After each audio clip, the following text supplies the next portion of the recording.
What's good, budget fam? We're back at it again with another video. This is part 14 in our series. I think in this episode we're prepping to go on vacation. So you'll see I set up a really ratchet auto watering system. It's made, I think it's from Daki Sensei or something. I don't even know the name of it. But I rig it up to a 5-gallon bucket and I try to set up about half a gallon per plant per day. Yeah. And I go on vacation from the 27th to the 31st. So we'll be missing 28, 29, and 30 as far as the days go for recording. But I think I'll run a time lapse in the meantime so I could show you what happens to the plants. But nothing much changes. They just kind of bulk up, get thicker. And there's like a little time gap in between what we see. Yeah, let's get into the video.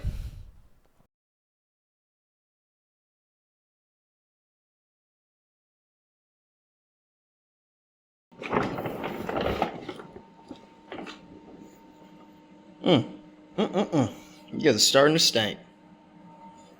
You guys are really stinking up the place now, nerd.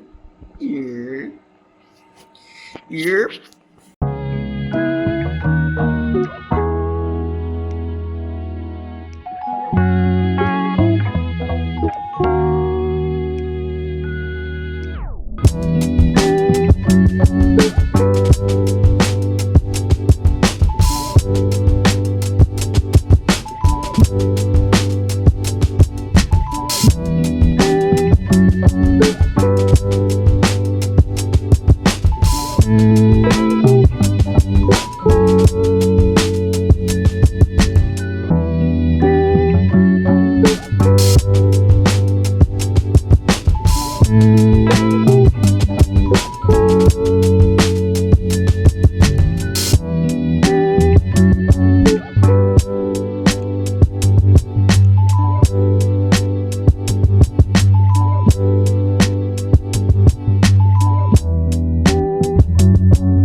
Morning to ya.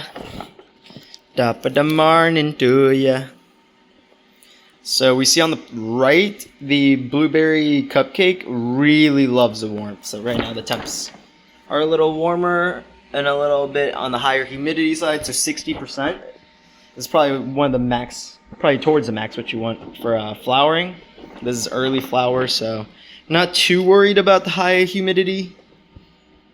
The Violet Vortex is looking great, super healthy, has no complaints. I barely ever do anything for the plant. She's just always happy. So probably going to keep those genetic.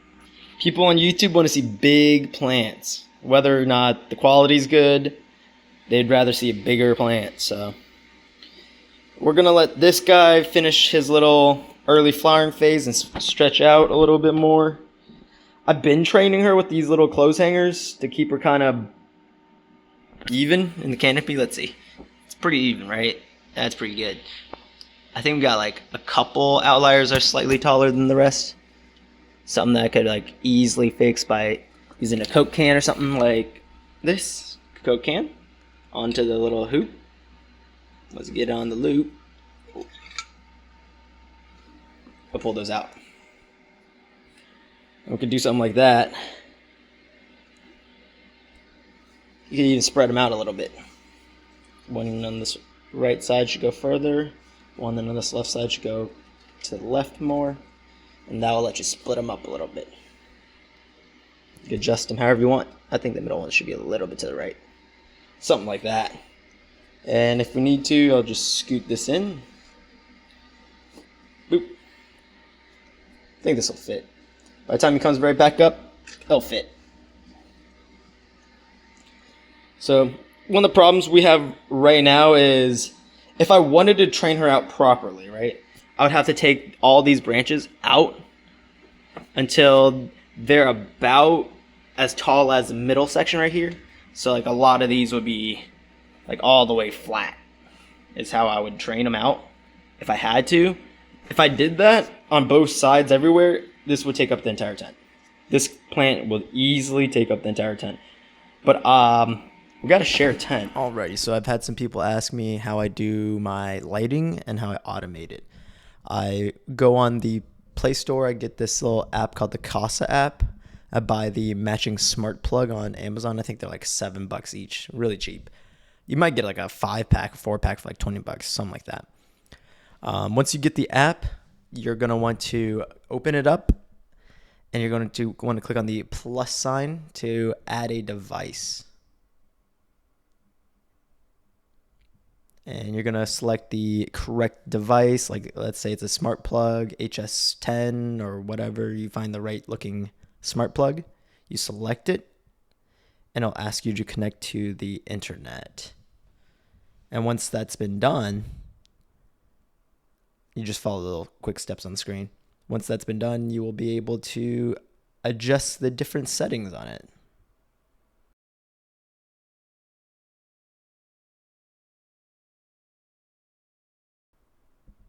Imagine that worked right there, because I don't have another smart plug to discover. Inside your smart plug settings, you'll see a way to schedule a different timer for on and off. It also keeps all the data for how long on average it's been on, how many hours it's been used total, in the average like 30 days, and how much it uses per day. It's pretty nice and nifty. Well, alrighty, thanks for joining me on this segment of how to set up your lights. I'll see you in the rest of the video. My girlfriend's flowers. They're popping and things. I think this tomato might be dying. She didn't feed them. But she's got some flowers going. And for anybody who's new and just joining us, I'm training these plants using clothes hangers. That's how I'm creating these like rows. Like that's a row, that's a row, and that's a row. It creates like a box shape and allows light to penetrate in the middle, which lets each one of these nugs get a little bit bigger than they would if they're next to each other. Besides that, you'll see sometimes I'll put Coke cans on this. This is to weigh down the branches I'm training. You can fill it with water to your heart's content to get to the right weight, and apply this weight onto the branches, strengthening them. It's like if you were to hold a weight in your hand for hours at a time. It's going to make you strong. You're going to be strong after that. One of the advantages of photos is you can actually train them pretty early to fill up a tent. With autos, if they don't grow quick within the first like 20 days, you're not going to be able to fill up a tent. Like for instance, she flowered on day like 25 and she flowered on like day 28, 29. I normally could get these guys to at least like 30 to 35 days, and that extra week of veg makes a huge difference. So when you're growing autos, try your best to get a pot size that's pretty big, because I used these tiny little peat pots to start these plants. The photos roots just dug right through. These guys, their roots kind of like got stuck for a little while, and it limited their growth size by quite a bit, it looks like. So the max size for these are much larger than what you see here, but sometimes I honestly prefer the quick harvest using the peat pots. If I had to choose, I would do this again, simply for the fact that we don't have any bud here that's high quality, so it'd be nice to have some homegrown for at least the start of being here, as quickly as possible at least. Because buying from the dispensary is actually insane. We probably spent more on the dispensary runs than we have on this entire tent kit.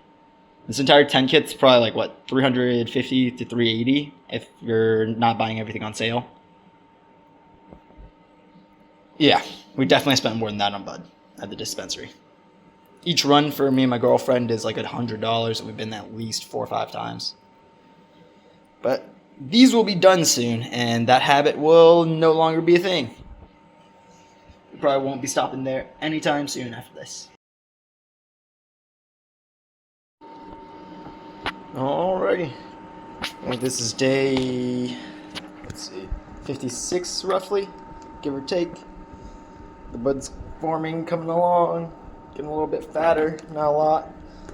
You see some slight coloring, it's starting to turn purple, but there's some weird splotches on the leaves here and there. It's really turned purple. Might have to take some of those dying leaves off. I can't tell if that's a deficiency or something, but we're not feeding her anymore.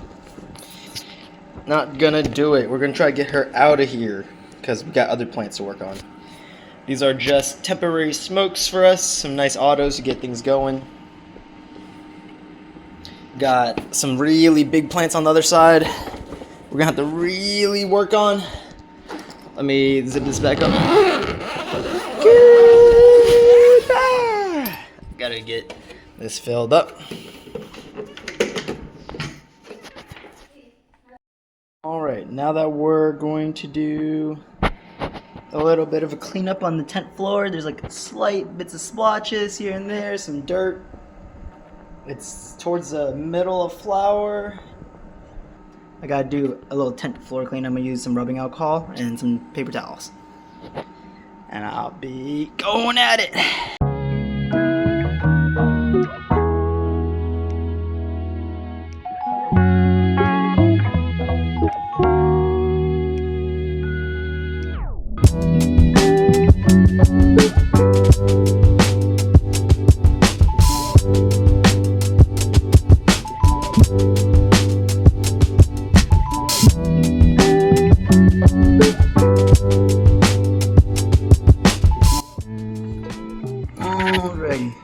She's not been liking the temperature swings. It's been going wild out there. We've had temperatures as high as 80 and temps as low as 40 degrees in the past 2 days. One cool thing to note though is you see these bracts or calyxes, whatever everyone call them.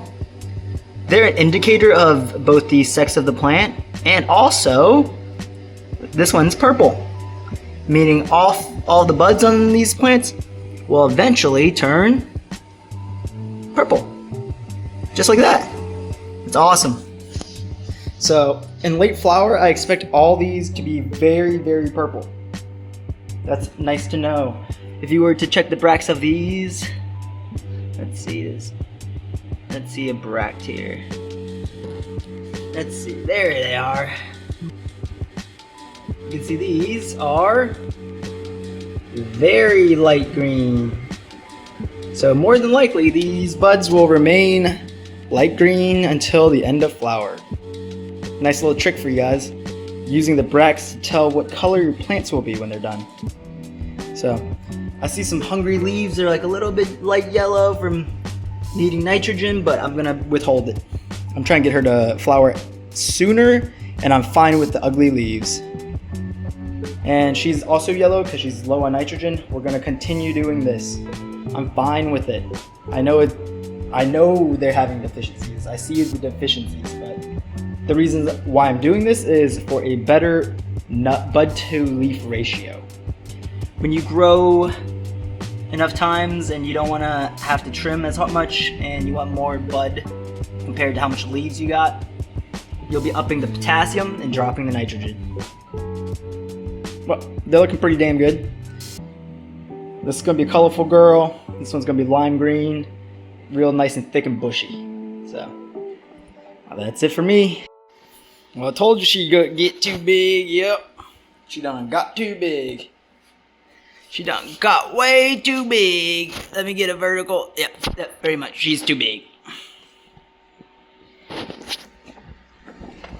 She's actually stretching though. The violet vortex finally getting into the stride and stretching. But she's overproducing those leaves like a muffy.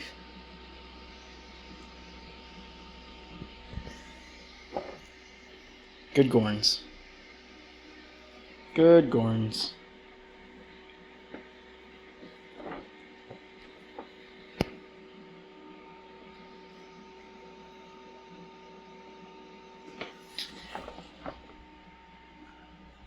Those roots are starting to air prune.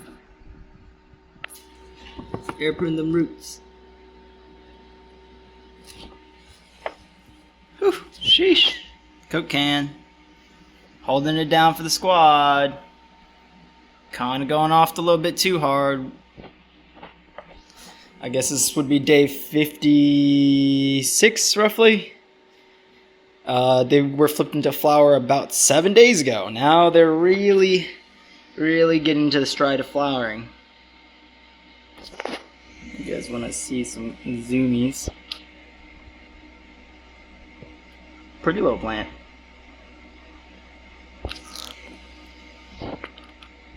Gorgeous. Keep it in the 80s now, because we got 250 watts up there pushing. This is a rather hot light, but if you live in Canada or anywhere in the north like Michigan or some colder areas like where I'm at, the Roanoke Mountains, I would highly suggest using this warm light instead of the cooler lights. But you guys enjoy.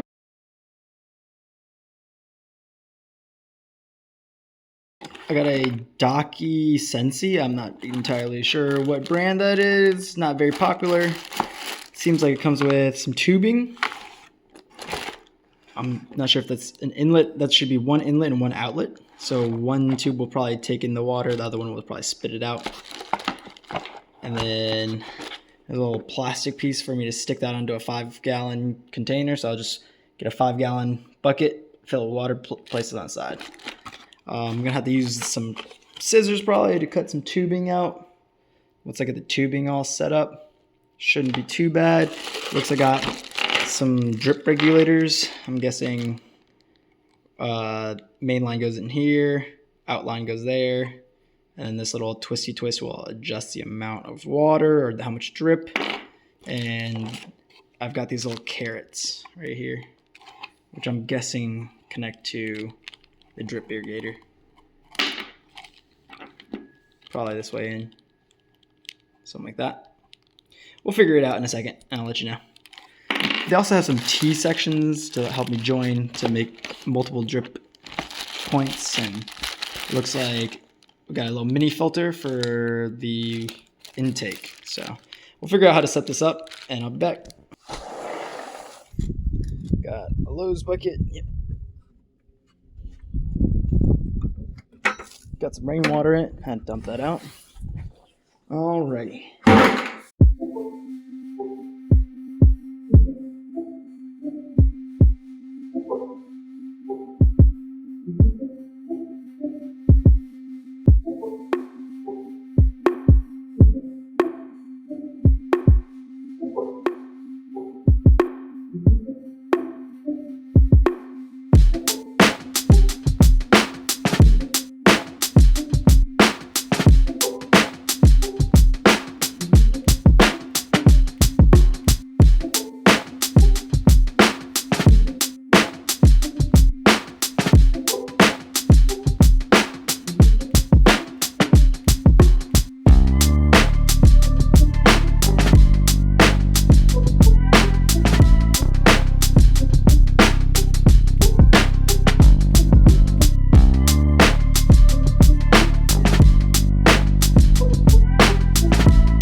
kids haven't gone to the bathroom, you can go now. Filled up 5 gallons. Most of the way, we don't need it all to the brim, just to test the little weight to see if it will stay at the bottom. Oh yeah, it's perfect. That'll stay at the bottom. Oh yeah. That's nice. Alrighty. So we can see that that's working. I'm gonna try to plug this in and test to see if water goes in or water goes out. That's all we have to do.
Clock hits 45, which should be in less than 60 seconds. We'll see her start to go shooting out water. So make sure that's there. Let's wait. You're gonna start hearing a buzzing sound. The filter at the bottom will intake water. I'm just gonna have it splash back out as a test to make sure I got my settings all correct. Just 1 minute. I'm an impatient person. Hey! Perfect. So got these 2 little T-joints. What that's going to allow me to do is, once I put tubing on each side of these, in between this would be a tube, and this will connect to each other using 1 single tube, and it'll allow me to split that into 2, meaning 4 plants. So I'll only need that, 1 for each plant, because they'll connect something like this to there, and there, something like that. I could use these little drip irrigators just so that I can pipe in one of the tubing. I might.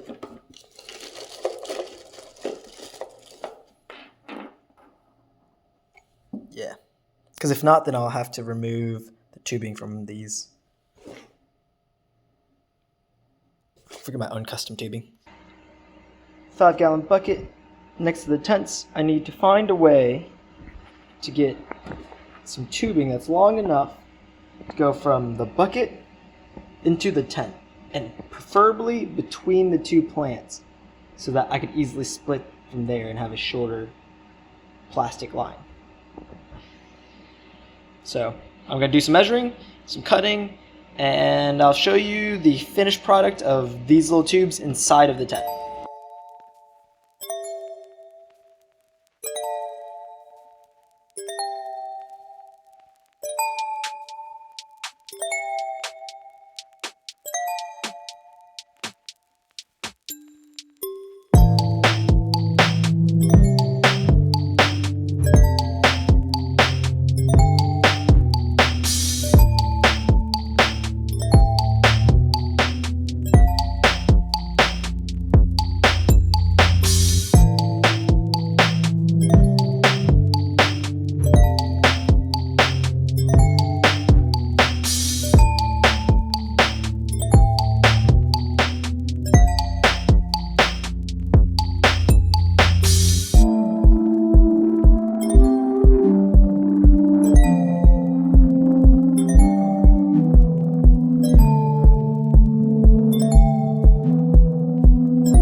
right, budget buds, real quick. This is going to be the outro. In this timeline, I'm heading out to visit my fam for like 3 days. So the next video you see, it will be a 3-day time skip. So we start on the March 31st, and the last video you saw was on the 27th. So 3-day time skip. 4-day time skip. 4-day time skip. Play the outro.